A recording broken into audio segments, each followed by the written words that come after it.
ഈ യാത്രയിൽ നിങ്ങൾ ഫേസ് ചെയ്ത ഏറ്റവും വലിയ ബുദ്ധിമുട്ട് എന്തായിരുന്നു? വീഴ്ചകൾ ഉണ്ടായിട്ടുണ്ട് ജീവിതത്തിൽ, നല്ല വീഴ്ചകൾ ഉണ്ടായിട്ടുണ്ട്. 3 മാസത്തോളം ഒറ്റപ്പെട്ട ഒരു സാഹചര്യം ഉണ്ടായിട്ടുണ്ട്. അപ്പോൾ ഞാൻ എൻ്റെ ജീവിതത്തിൽ പഠിച്ചത് എന്താണെന്ന് വെച്ചാൽ, വീഴ്ചകളിൽ കൂടെ ആരും നിൽക്കില്ല, വളർച്ചയിൽ എല്ലാവരും ഉണ്ടാവും. ഞാൻ പഠിച്ചത് എൻ്റെ വീക്ക് പോയിന്റ് എന്താണെന്ന് വെച്ചാൽ സഹായിക്കുക എന്നുള്ളതാണ്. ആരെങ്കിലും ഒന്ന് കണ്ണ് നിറഞ്ഞാൽ ചേർത്ത് പിടിച്ചില്ലെങ്കിൽ എനിക്ക് സമാധാനം ഉണ്ടാവില്ല. ഒരു വല്ലാത്തൊരു അസ്വസ്ഥതയാണത്.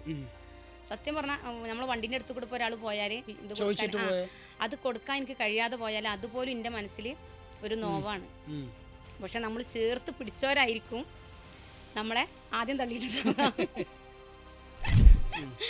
പക്ഷെ എൻ്റെ മനസ്സ് പഠിച്ചോൻ കണ്ടെന്നുള്ളത് സത്യമാണ്. കാരണം ഇപ്പോൾ ഞാൻ ഈ 500 രൂപ വാങ്ങുക പറഞ്ഞത് ഞാനൊരു തൊഴിലാണ് ചെയ്യുന്നത്. ആ തൊഴിലിന് നമുക്ക് എല്ലാവർക്കും അവനവൻ്റെ തൊഴിലിനൊരു ഇതുണ്ടാവും, ഇൻകം വേണമല്ലോ. അപ്പോൾ എനിക്ക് ആ ഒരു രീതിയിൽ ചിന്തിക്കുകയാണെങ്കിൽ 500 രൂപ ചെറിയൊരു ഇൻകം വെച്ചിട്ടാണ് ഞാനെല്ലാം ക്ലാസ് കൊടുക്കുന്നത്. 6 മാസം വരെ ഞാൻ കൊടുക്കുന്നുണ്ട്. പക്ഷെ അതിലൂടെ ഞാനൊരു സഹായം കൂടെ കൊടുക്കുന്നുണ്ട് എന്നുള്ളതാണ് എനിക്ക് അഭിമാനിക്കാവുന്ന ഏറ്റവും നല്ല നിമിഷം. ഖുർആനിലെ വളരെ ഫേമസ് ആയൊരു വചനമുണ്ട്, അതായത് ഭൂമിയിലുള്ളവനോട് കരുണ കാണിക്കുന്നവനോട് ആകാശത്തുള്ളവൻ കരുണ കാണിക്കും. നിങ്ങൾ ചേർത്ത് പിടിച്ച ആൾക്കാർ നിങ്ങളോട് തിരിച്ച് കാണിച്ചിട്ടില്ലെങ്കിലും പടച്ചോങ്ങൾക്കുള്ള തരും. അത് സ്വാഭാവികമാണ്.